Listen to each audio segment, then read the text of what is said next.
Hello বন্ধুরা, আসসালামু আলাইকুম। Welcome back to my channel. প্রতিদিনের মতো আজকে হয়ে গেলাম সাইমা ইসলাম স্ট্রিট। আমি সাইমা। তো আশা করছি সকলে ভালো আছে। আল্লাহর মতো আমি অনেক ভালো আছি। তো আজকে আমি আমার বাড়িটা ঘুরে আসলে তোমাদের সাথে কথা বলবো। তো তার আগে যারা যারা আমার চ্যানেলটিকে সাবস্ক্রাইব করে আমার ভিডিও নিত্য নির্দিন দেখো, তাদেরকে অসংখ্য ধন্যবাদ। আসলে ঘুম থেকে উঠছে, তাই একটু মাতাল লাগতেছে। এখনও বিছানার সামনে দাঁড়াই আছি। যে দেখো, এই যে বাক্সটা, এটার মধ্যে হচ্ছে যে কি আমরা কাপড় চোপড় রাখি। মূলত এটা হচ্ছে যে কি প্লেট বাটি বা হাঁড়ি পাতিল যাই বলো, ওগুলো রাখার। আর এটা হচ্ছে যে কি এসি আমরা সবাই চিনি এটা। তার পাশে হচ্ছে জানালা, একটা পাকঘরের মধ্যে, রান্নাঘরের মধ্যে যেতটুকু প্রয়োজন মনে হয়েছে ততটুকু প্রয়োজনের কিছু সামান এখানে আছে। আর এই যে দেখো, একটা বেসিন আছে। তারপরে হচ্ছে যে কি এখানে জানালার মধ্যে পর্দাটা ময়লা হয়ে গেছে, আজকে ধোয়ার কথা ছিল বাট ধুই নাই। এখনও নিজের কাপড় চোপড়গুলো ধুই নাই। আর এদিকে হচ্ছে যে কি আমি আসলে ঘরের মধ্যে ক্যামেরাটা করতেছি, ওইদিকে সব রুম অন্ধকার, আর এই রুমটাতে শুধু আলো জ্বলতেছে। এখানে আমার মেয়েটা ঘুমাচ্ছে, তাই এই রুম থেকে বিদায় নিচ্ছি।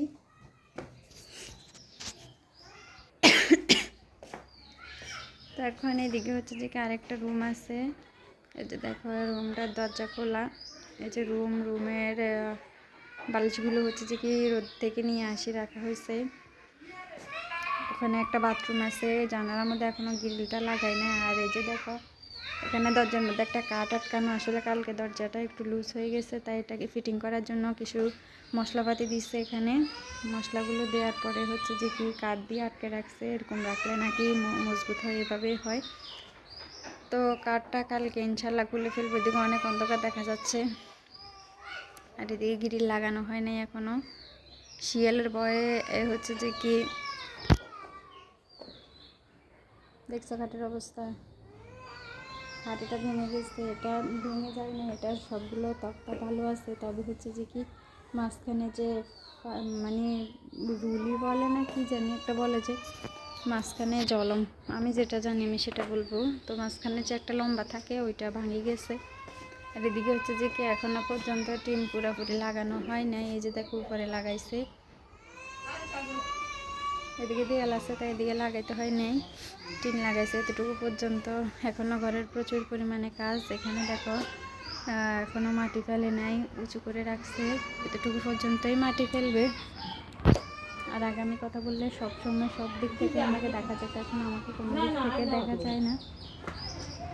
আর এদিকে আমার চুলাগুলো এখনও আছে, ইনশাল্লাহ কালকে এদিকে চুলা তোলার জন্য প্রস্তুতি নিতে হবে, তোমাদেরকে অবশ্যই দেখাবো। আর আমি যেদিনই ভিডিও দিই তার আগে পরে আমি মানে চুলা বানাই, হয়তো মেয়ে ভাঙি ফেলে, নয়তো ফেটে যায়, নয়তো বা চুলা লেফার উপযোগী হয়ে যায়, যেই কোনোভাবে। তো গতকাল আসছে কাল আমার চুলা লেফার দিবস। আর এই যে এদিকে দেখো এখনও টিন পুরোপুরি লাগানো হয় না, যার কারণে মানে এখনও খোলামেলা সব হচ্ছে যে কি আলো আসতেছে।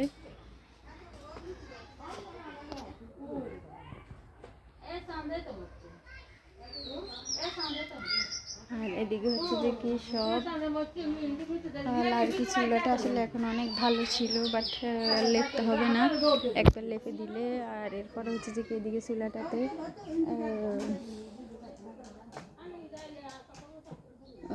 লেপে এই চুলাটা উঠে ফেলে অবশ্য ওখানে লেপবেন, লেপে ওইটাকে মেরামত করে হচ্ছে যে কি আর করতে হবে না।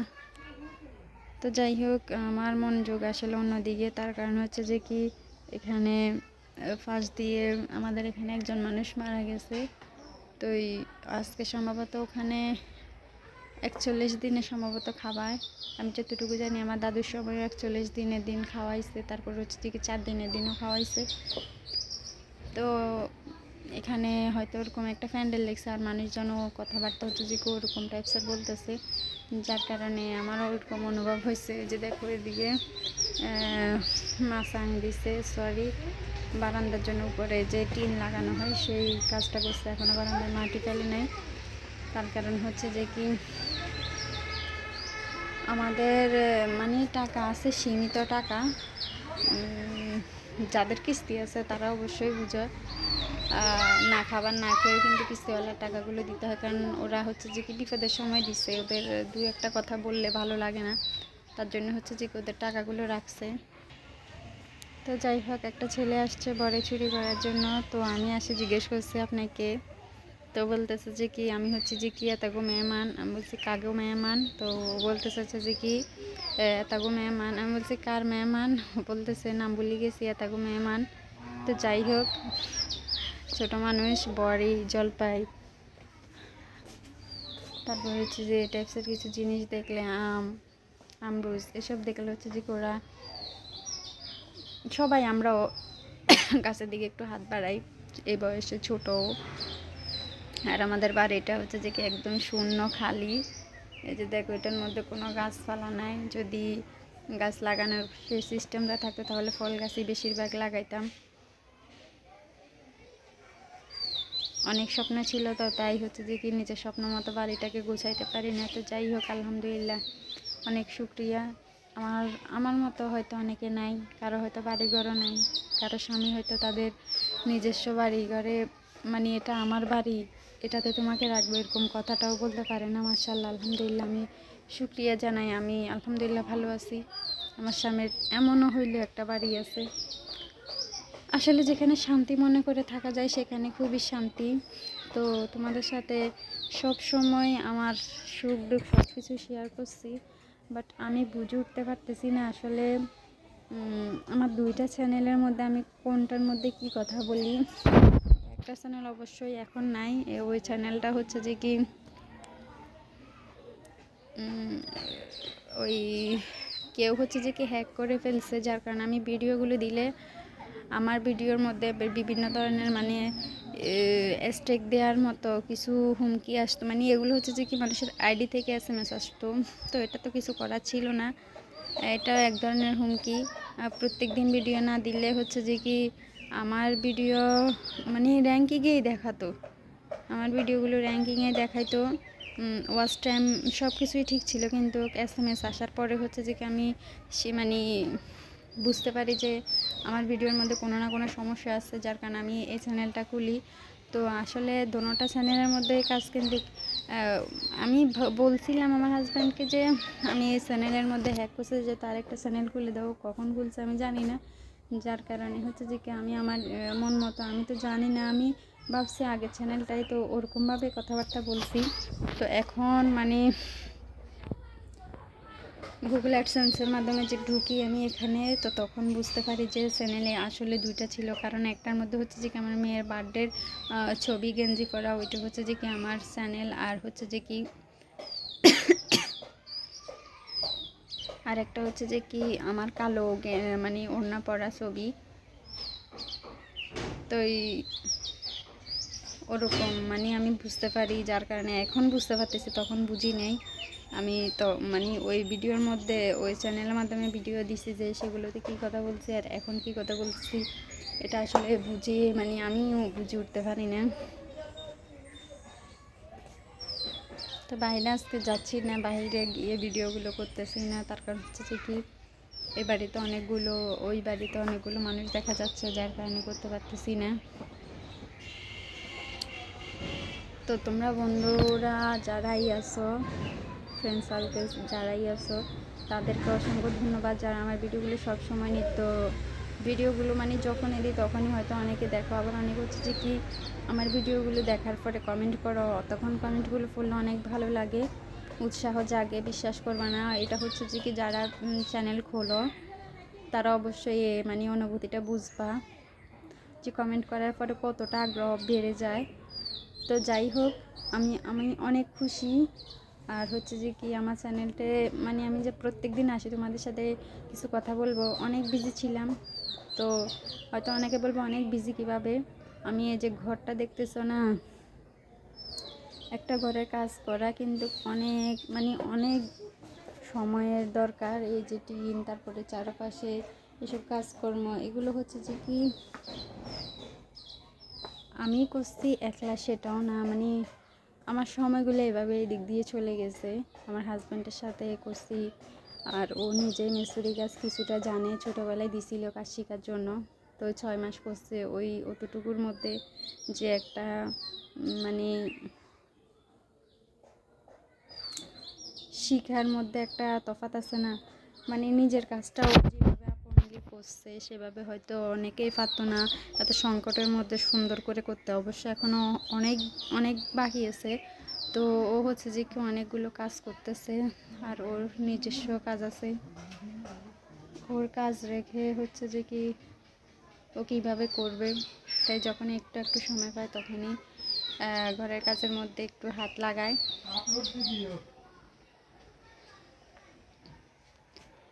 তো এদিকে কখন আসছে মোবাইলের জন্য আসি, আমার ভিডিওর কথাগুলো শুনতেছে, আমি বুঝতে পারি নাই। তো এখন আসে বলতেছে আপলোড দিয়ে দিতে। আসলে একজন মানুষ হইলে ওর আমি সবসময় চিন্তা করতাম একটা দেবর থাকবে। আসলে যারা যে চিন্তা ভাবনা করে সেই চিন্তা ভাবনা অনুযায়ী তাদের হয়তো অনেকের হয়, আবার অনেকের হয় না। তো দেবর থাকার কথা অনেকে হয়তো দুষ্টুমির জন্য ভাবে, কিন্তু আমি ভাবছি মানে ছোটো ভাইয়ের মতো একটা দিক দেখাই দিব যে ওই দিকে এই কাজটা করো, বা ভাই ওর ভাই না থাকলে হচ্ছে যে ওকে একটা বাজার সদাইয়ের জন্য বা আমার হেল্প নিই, যে আমি একটা বাড়িতে গিয়ে মেয়ে মানুষ বা নতুন বউ বা এমন নতুন হোক আর পুরান হোক, ওর এলাকায় ও যেভাবে মন খুলে ছেলে হিসেবে কাজ করতে পারবে, একজন থেকে গিয়ে একটা জিনিস আনতে পারবে, আমি মেয়ে আমি বউ সেই হিসেবে আমি কিন্তু পারবো না। ওই সাপোর্টটা পাওয়ার জন্য হচ্ছে যে কি আমার হাজব্যান্ড না থাকা অনুযায়ী ধরো এখন আমার একটা হচ্ছে যে কি করাত বা যে কোনো জিনিস একটা লাগতেছে আমার ঘরের কাজের প্রয়োজনে, তো আমার হাজব্যান্ড হচ্ছে যে কি কাজ রেখে যাইতে হয়, নতবা পাশের বাড়ি হইলে আমাকে পাঠাচ্ছে। তো ওই হেল্পটা পাইলে মানে একটু ভালো লাগতো। আর এখন বাচ্চা তো আর সাথে সাথে বলে কয়ে নেওয়া যায় না, নেওয়া গেলেও হচ্ছে যে কি বাচ্চাটা তো বড় হওয়ার একটা সময়ের ব্যাপার, তারপরে না ওকে কাজের জন্য বলবো। আর শ্বশুর শাশুড়িকে তো থাকলেও বলা যায় না, তারা নিজের ইচ্ছাতে কখনো কাজ করলে সেটাও হচ্ছে যে অনেক আসি দেখলে বলে যে কি ও বউ বসে থাকছে, শাশুড়িকে দিয়ে কাজ করাচ্ছে। তো এমন কিছু মানে না শোনার আশাই হচ্ছে যে কি দেবর চাইছিলাম। হয়তো অনেকে ভিডিও দেখে বলবা যে দেবর চাই কি জন্য, মানে খারাপ মাইন্ডলি। তো যারা ওরকম মাইন্ডলি তাদের মানে আমি তাদের কথার দিকে যাচ্ছি না, আমি আসলে এই সাপোর্টটা পাওয়ার জন্যই। কারণ আমি এখন সংসারের মধ্যে আমি বুঝতে পারতেছি আমাদের মানে আমাদের মধ্যে একজন মানুষের প্রয়োজন, হেল্প হ্যান্ডের মতো। তো যাকে আমরা মানে হাতে হাতে কিছুটা কাজে সহযোগিতার মাধ্যমে পাবো ওরকম। তো একজন মানুষ বাড়িতেও কাজ করে, ওখানেও কাজ করে, বাড়িতে যাই করে ও নিজেই করে। যে একটা ঘর দেখতেছ, দেয়াল দেখতেছ, এই যে ছোট্ট একটা ঘর 2 রুমের, একটা বাথরুম আছে ভিতরে, ছোট্ট কিচিং রুমটা দেখাইছি, সব কিছু নিজে টাকাও জমাইছে, অন্য জায়গায় কাজ করছে, সেই কাজের টাকা দিয়ে হচ্ছে যে কি ইট বালি সিমেন্ট যাই লাগতো ও কিনছে। আর কেনার পরে একটু একটু সময় দিয়ে হচ্ছে যে কি এখানে ঘরটা নিজেই করছে। তো মনে করি যাই করছে অনেকটাই ভালো, অনেক ভালো লাগে। মাঝে মধ্যে অনেক বেশি কাজের প্রেশার পড়ে গেলে কিন্তু অনেক কথা বলে। তো যাই হোক, অনেকে ব্লগ ভিডিও দেখতে চায়, আবার অনেকে দেখতে চায় না। আসলে আমি বুঝি না কেন দেখতে চায় না আর কেন দেখতে চায়। হয়তো অনেকে মনে করে যে বক বক ভালো লাগে না, ওই বেটির নিজের কথাই বলে। আবার অনেকে বলে যে কি মানে ফ্রেন্ড হয়ে গেলে কি তখন বলে ভালো লাগে আপুটার কথাবার্তা। মানে আমাকে হয়তো এমন কমেন্ট করে না, আমার ভিতরে একটা কাজ হয়, সেটা হচ্ছে যে কি পরিকল্পনা। অন্যের ভিডিও কমেন্ট করে যেতটুকু বুঝতে পারি, অবশ্যই সবার যে কাজটা ভালো লাগবে সে ওই কাজটা সাপোর্ট করবে, যার ভালো লাগবে না সে অ্যাভয়েড করবে, এটাই স্বাভাবিক। তো তোমাদের সাথে আজকে প্রায় 13-14 মিনিটের মতো কথা হয়ে গেছে। তো সবাই সুস্থ থাকবে, ভালো থাকবা, আমার মেয়েটার জন্য দোয়া করবা। আমার মেয়েটার হচ্ছে যে কি ওর আজকে পরশুদিন দেখছি ও সবসময় মানে 1 সপ্তাহ অবধি ও বলতেছে যে ওর পায়ে ব্যথা। তো কিসের জন্য পায়ে ব্যথাকে জিজ্ঞেস করি, বুঝি না, শুধু এক জায়গায় দেখায়। মানে ওই জায়গাটাই আমরা সবাই ঘুরে ঘুরে দেখি, অন্য জায়গায় দেখি না। যার কারণে হচ্ছে যে কি অনেক দিন পরে, প্রায় 1 সপ্তাহ 2-3 দিন বা 10-12 দিন হবে এমন সময় হচ্ছে যে কি আমি খেয়াল করছি ওর যে পায়ের আমরা গোড়ালি বলি, পায়ের মুরগা, অনেকে এভাবে এই নামটাতে চিনবে। তো ওই জায়গাটার মধ্যে হচ্ছে যে কি লম্বা করে একদম এইভাবে সরোতে অনেক ঢাবানো কাটা, এখনও পর্যন্ত মিলে নাই, প্রায় রক্ত ছাপ বসে আছে। মানে মনে হয় যে ও চাপ দিলে হয়তো অনেক ব্যথা পায়, যার কারণে হচ্ছে যে কি অনেক রক্ত বের হয়। আর আরেকটা হচ্ছে যে কি আজকে টাইসের কোনার সাথে কালকে দরজা ঠিক করার সময় একটা টাইস ভেঙে গেছে, ওই টাইসের মানে আবার জোড়া দিয়ে দিছে, কিন্তু একটু কোনা ওঠানো ছিল, হয়তো কাঁচা থাকতে গিয়ে ফাঁ দিয়ে ফেলছে, যার কারণে হচ্ছে যে কি এক সাইড উঠে গেছে। তো ওই কোনার সাথে আজকে ধাক্কা খাইছে, ধাক্কা খাইয়ে মানে পড়ে গেছে সামনের দিকে। তো পড়ে যাওয়ার সাথে সাথে উঠে গেছে, উঠে বলতেছে আম্মু ব্যথা, আম্মু ব্যথা। তো আমি বলছি আম্মু আপা দিয়ে দিছি ভালো হয়ে যাবে। তো কেন ব্যথা পাইছে, কোথায় ব্যথা পাইছে আমাকে দেখানোর জন্য বলতেছে বারবার কোলে কোলে। তো আমার হাতে মরিচ ছিল, অবশ্যই বাটা মরিচ ছিল, আমাদের আজকে ব্লেন্ডারটা নষ্ট হয়ে গেছে, আজকে নষ্ট হয়েছে। দেখো ফাটার মধ্যে বেটে আমি কিন্তু এখানে ফাটা উঠাই নাই, ফাটাটা খুব ভারী ছিল। আর দ্বিতীয়ত হচ্ছে যে কি আমার হাতে মানে প্রচুর পরিমাণে কাজও ছিল, আর সাইমা অনেক বেশি কান্না করতেছিল, যার কারণে মানে ফাটাটার কথা ভুলে গেছি।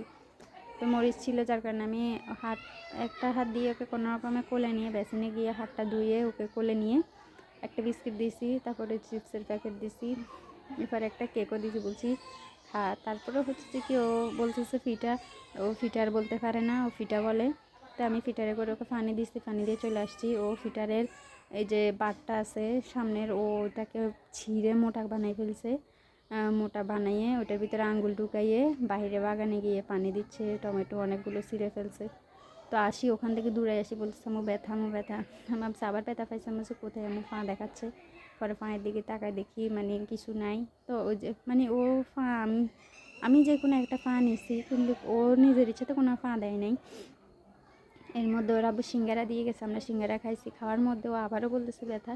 তারপরে দেখি যে মানে অনেক রক্ত অনেক জায়গায় পড়ে গেছে, আর ওর হচ্ছে যে কি মানে পায়ের নিচে তো আমি দেখি নাই, আমি শুধু পায়ের মধ্যে এমনি চুমু দিয়ে দিতাম। তো পায়ের পাতা উঠে দেখি যে কি অনেক ব্যথা, মানে ব্যথা বলতেছে আমার কোলেও ছিল, তাই আমি নিচের পাতাটা দেখছি, দেখি ওখানে অনেক মানে প্রচুর পরিমাণে রক্ত, ওই যে আমাদের হাতের মধ্যে এরকম এগুলোর ভিতরে ঢুকে গেছে অনেকগুলো রক্ত, প্রায় ওর পায়ের এই জায়গার মধ্যে বটে বটে থাকছে, নখের মধ্যেও চলে আসছে। ওই চাপি চাপি হাঁটতেছে, ব্যথার কারণে আমরা হয়তো হাঁটতাম না বা বসে থাকতাম ব্যথা বলে, কিন্তু ও তো হাঁটতেছে, আর হাঁটার কারণে হচ্ছে যে অনেক ব্যথা পাচ্ছে। তো যাই হোক, ওর ব্যথাটা দেখে ওর আব্বুর কাছে দৌড়াই গেছি। তো ওর আব্বু রক্তগুলো ধুয়ে মুছে দিয়েছে, অবশ্যই রক্তগুলো অনেক শুকিয়ে গেছে, যেগুলো ছড়াই গেছে, আর যে জায়গা থেকে রক্ত বেরোচ্ছে সেই জায়গাটা ভিজা আছে, তো অনেক বেশি কাটে গেছে। তো সবাই ওর জন্য দোয়া করবা। আর হচ্ছে যে কি চ্যানেলটাতে অবশ্যই সাবস্ক্রাইব করে পাশে থাকবা, লাইক করবা, কমেন্ট করবো, অবশ্যই কমেন্ট করতেও ভালো লাগে, কমেন্ট করলে অনেক উৎসাহ জাগে ভিডিও করার জন্য। তো সবাই ভালো থাকবা, সুস্থ থাকবা। এখন তোমাদের ভিডিও শেষ করে কিন্তু আমি কাপড়গুলো আনতে যাব। তো আজকের ভিডিও এ পর্যন্তই, খোদা হাফেজ।